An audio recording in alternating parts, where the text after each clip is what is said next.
everybody. I did film about 50 minutes of footage a couple minutes prior to this,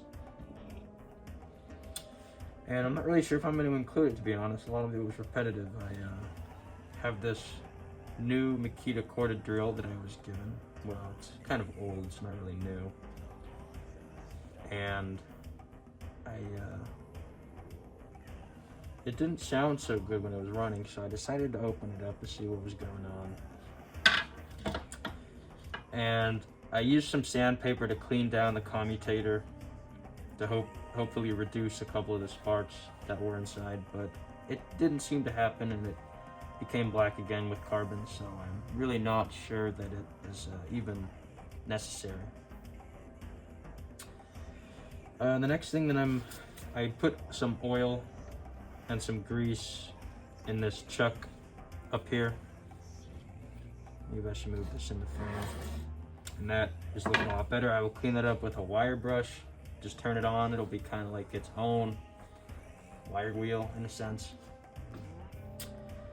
So the last thing that I'm gonna do quickly on camera, I don't really have a lot of time, I have to go help somebody with something, is clean the inside of this up a little more and apply some more grease to this main gear at the front.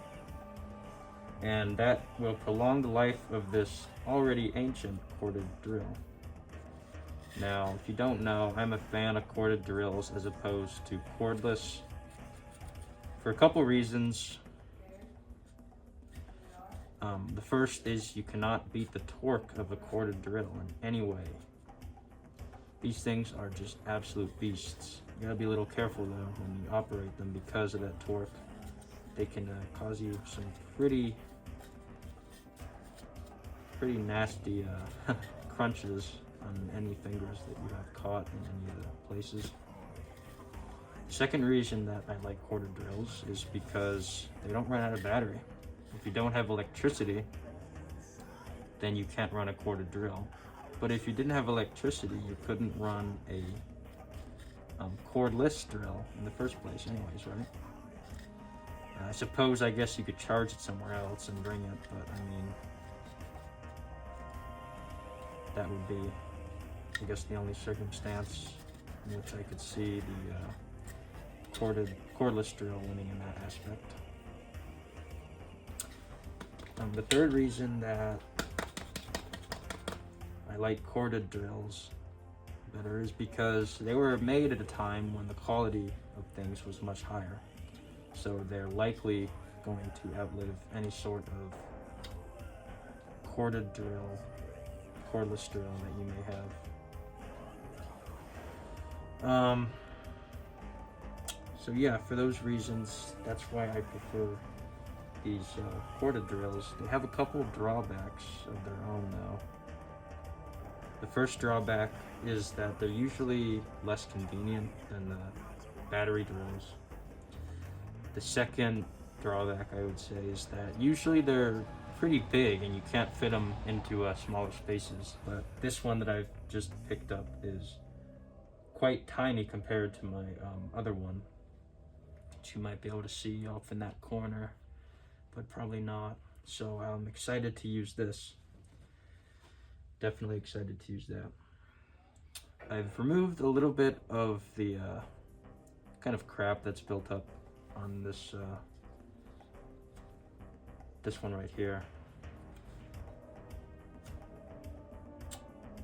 I'm going to take a little screwdriver, maybe a little flathead.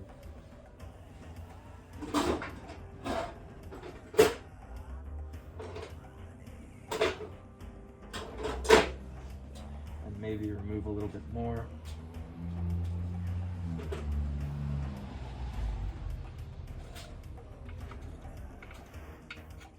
I've only got about maybe 15 or so minutes before I have to leave and help somebody with something. So it's not really a big deal.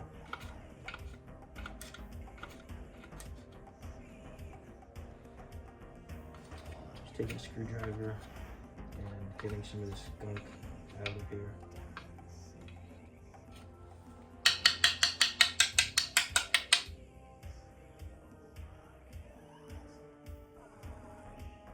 And I will apply some new grease.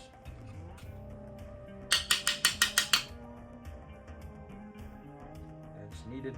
This grease doesn't really look that bad, so I'm gonna keep what's in here already. Now, I don't know really if that's a bad thing to do, but it looks alright to me.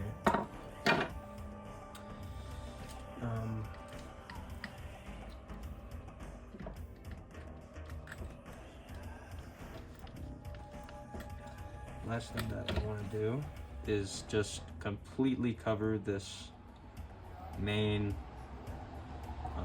gear in grease here. Oh, and actually before I do that, I want to clean this out a little bit. There's some old gunk just sitting in there.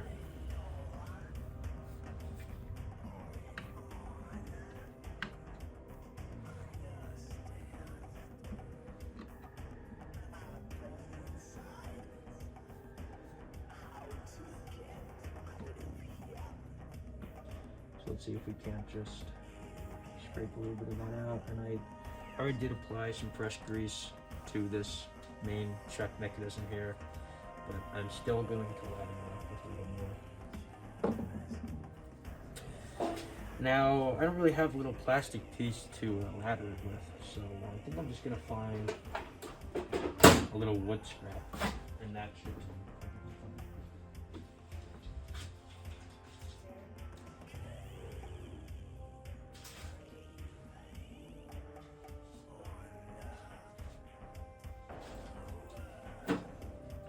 So I guess this will be my little grease spreader.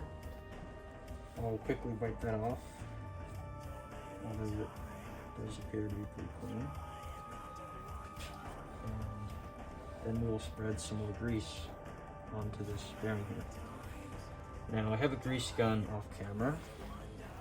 Right here.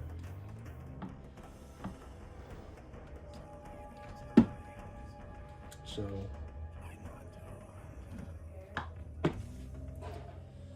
I'm actually going to quickly put that in a vise so that it'll be easier for me just to kind of dispense the grease as I need to.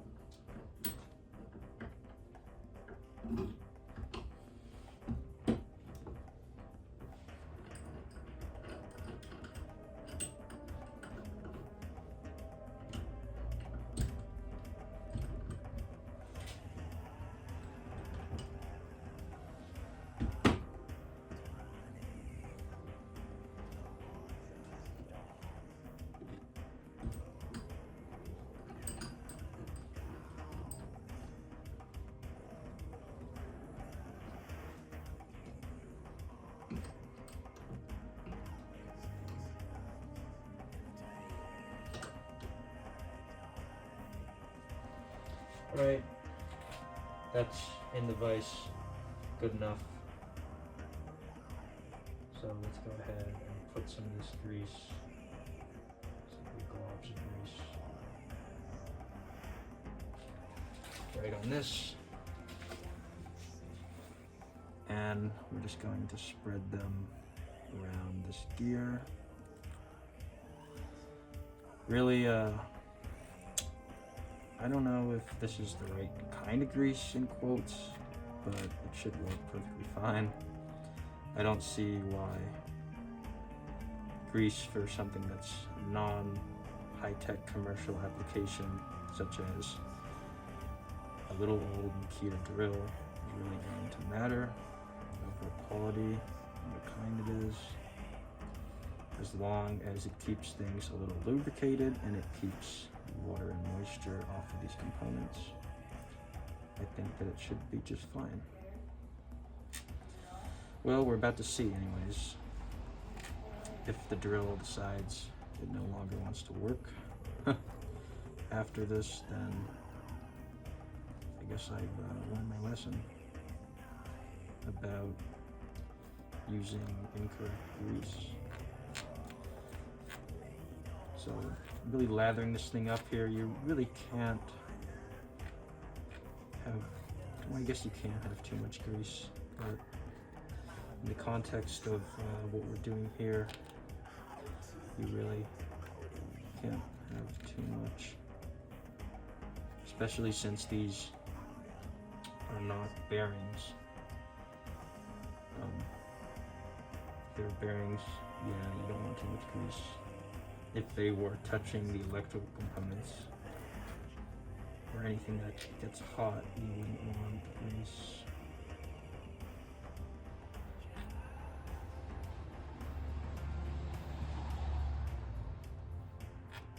Just gonna do a little inspection as well before I put this back in there, because some of these little wood chips are deciding to come off of this spreader that I've created here, and they decided to stick to this here. And we don't really want wood chips in our rotating mechanism of any kind. So that looks to be globbed up with enough grease to be fully functional.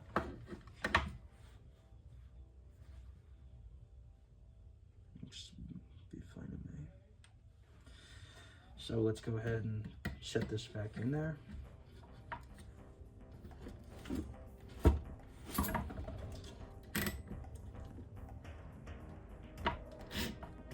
And as you can see, this mechanism is free to spin, although it's not like completely set in there, so I think we have to hold this down. But yeah, as you can see, that grease is just making its way into all the right places. So now it's time to put the cover back on.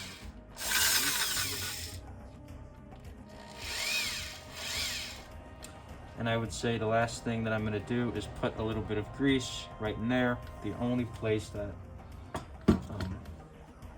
I would say is a little unprotected is in there, so I will quickly, just with my little piece of wood, I think that should fit right in there. Yeah.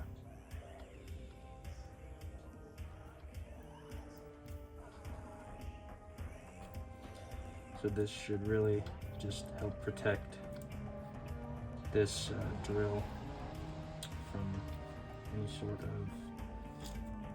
moisture that would get in the one place I really think it could get, since it's the one area that's technically outside of the enclosure here. So anyways, with that in mind, let's try to clean up this chuck a little bit.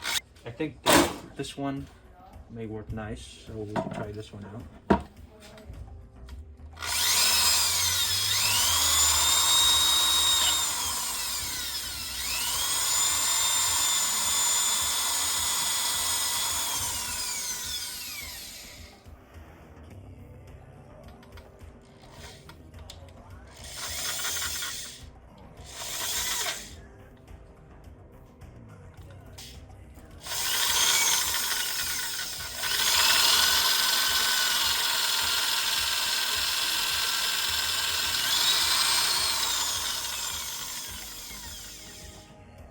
Seems to be cleaning it up kind of nicely. I think my ride is here, so I might have to end the video in a minute or two. Okay.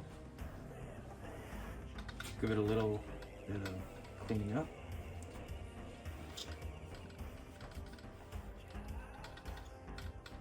And that's that. So now we have a new drill to add to our arsenal. Thank you for watching.